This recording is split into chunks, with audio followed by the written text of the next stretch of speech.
Praise lord. మీ అందరికీ దేవుడు నామమున వందనాలు. బాగున్నారా? ఉదయకాల సమయంలో దేవుడు మనతో మాట్లాడుతున్న మాట చూడండి. దీనికి మాటలు మనం తెలుసుకుందాం.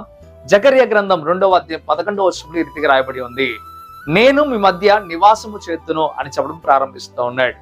దేవుడు ఎప్పుడు కూడా మనుషులతో నివాసం చేయాలని ఎంతో ఆశ కలిగి ఉన్నాడు. ఎందుకయ్యా అంటే తన పిల్లలుగా మనం ఉన్నాం కాబట్టి. చూడండి, తన పోలిక చొప్పున ఆయన నిర్మించుకున్నాడు మనల్ని. అందుకోసమే మనతో నివాసం చేయాలని చాలా ఆశపడేవాడు. ఆది కాండంలో మనం చూడగలిగితే అవ్వ ఆదామును ఏర్పాటు చేసుకున్నప్పుడు కూడా దేవుడు వారితో ఉండడానికి ఎంతగానో ఇష్టపడ్డాడు. అందుకే సాయంకాల సమయమున వారితో గడపడానికి దేవుడు ఎంతగానో ఇష్టపడ్డాడు. ప్రియమైన దేవులారా, అదే రీతిగా 2000 సంవత్సరాల క్రితం యేసు ప్రభువుగా మానవుడికి లోకానికి వచ్చి మరలా మనతో 33 సంవత్సరాలు జీవించడానికి ఆయన ఇష్టపడ్డాడు. అంతేకాక ఆయన వెళ్ళేటప్పుడు చెప్పాడు, నేను వెళ్ళటం మంచిది, నేను వెళ్తే గానీ ఆదరణకర్త రాడు అన్నట్లుగా చెప్పి ఆయన మరలా పరిశుద్ధాత్మ దేవుడిగా మన మధ్య ఉండటం మనకు తెలిసిన విషయమే.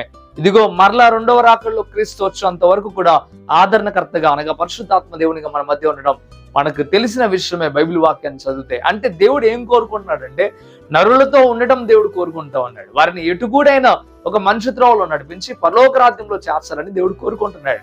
ఇదిగో ఎవరైతే 2-3 కురి ఉంటారో వారి మధ్య నేను ఉంటానని కూడా మరలా చెప్పాడు. ఎందుకయ్యా అంటే ఎవరైతే ఆయన్ను స్తుతిస్తూ ఎవరైతే ఆయన్ను కొనియాడుతూ ఎప్పుడైతే మనం ఉంటామో అప్పుడు మనతో పాటు నివాసం చేస్తాడు. ప్రియమైన దేవుని బిడ్డలారా, ఒక ప్రశ్న మిమ్మల్ని నేరుగా అడగనేయండి. మీ కుటుంబంలో దేవుని నివాసం ఉందా? ఇదిగో మీ జీవితంలో దేవుని నివాసం ఉందా? దేవుడైతే నీ ఇంటిలోనికి రావాలని నీతో పాటు నివాసం చేయాలని ఆశ కలిగి ఉన్నాడు. కానీ నువ్వేం చేస్తున్నావు? దేవునికి వాక్యంలో మనం చూడగలిగితే, ఇదిగో నేను తలుపు యొద్ద నుండి తడుతూ ఉన్నాను, ఎవడైతే నా స్వరం విని తలుపు తెస్తారో అతనితో నేను నాతో అతను కలిసి భోజనం చేస్తుందని చెప్తున్నాడు. ఇదిగో నీవు ఎప్పుడైతే దేవుని స్వాగతిస్తావో నీ గృహంలోనికి కానీ నీ ఇంటిలోనికి కానీ లేకపోతే నీ జీవితంలో కానీ దేవుని నువ్వు స్వాగతించగలిగితే నీతో పాటు ఆయన నివాసం చేయడానికి సిద్ధంగా ఉన్నాడు. ఈ రోజున నువ్వు దేవుని స్వాగతించే బిడ్డగా నువ్వు ఉన్నావా? దేవుని తిరస్కరించే బిడ్డగా నువ్వు ఉన్నావా? ఒకసారి ఆలోచించే. దేవుడు నీతో పాటు నివాసం చేస్తే అది నీకు ఎప్పుడు లాభమే. దేవుడు నీతో పాటు నివాసం చేస్తే తప్పక పరలోక రాజ్యం చేరేంత గొప్పగా నువ్వు తీర్చిదిద్దబడతావు. కానీ ఈ రోజున ఎలా ఉన్నావంటే దేవుని స్వాగతించే బిడ్డగా నువ్వు లేవేమో. అందుకే తేటగా నీతోనే దేవుడు మాట్లాడటం ప్రారంభిస్తూ ఉన్నాడు. ఈ దినమున ప్రభుని స్వాగతిస్తావా? ఈ దినమున ప్రభువా నా గృహంలోనికి రా అని అడుగుతావా? ఈ దినమున ప్రభువా నా హృదయంలోనికి రా ప్రభు అని అడుగుతావా? దేవుడు తప్పక వస్తాడు. ఇదిగో దేవునికి వాక్యం తెలియజేస్తా ఉంది. అండ్ నువ్వు పిలిస్తే ఆయన పలికే దేవుడు అండి. నువ్వు పిలిస్తే ఆయన వచ్చే దేవుడు అండి. ఈ రోజు నువ్వు ఆ రీతిగా పిలవడానికి ఇష్టపడు. దేవుడు తప్పక మేలు చేస్తాడు. నీ కొరకు ప్రార్థన చేయాలని ఎంతో ఆశగా ప్రార్థన చేస్తున్నా. నీవు కూడా ఆశపడినట్లయితే కళ్ళు మూసుకొని ప్రార్థన లేకపోవచ్చు. పరిశుద్ధ వందనాలు ప్రభువా, నిజమేనైనా అయ్యా మీరు నివాసము చేయాలని కోరుకుంటున్నారు.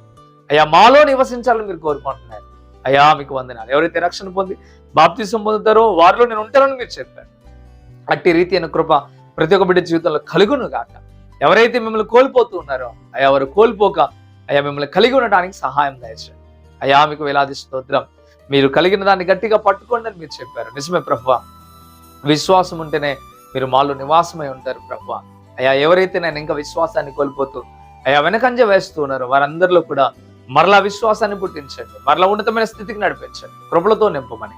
అయ్యా ఈ మాటలు విని ఎవరైతే బలపరచబడి ప్రభువా నాలో ఉండు అని ఎవరైతే ఆశపడుతున్నారో వారందరినీ దీవించమని యేసే నామమున అడుగుతున్నాం తండ్రి. ఆమేన్, ఆమేన్.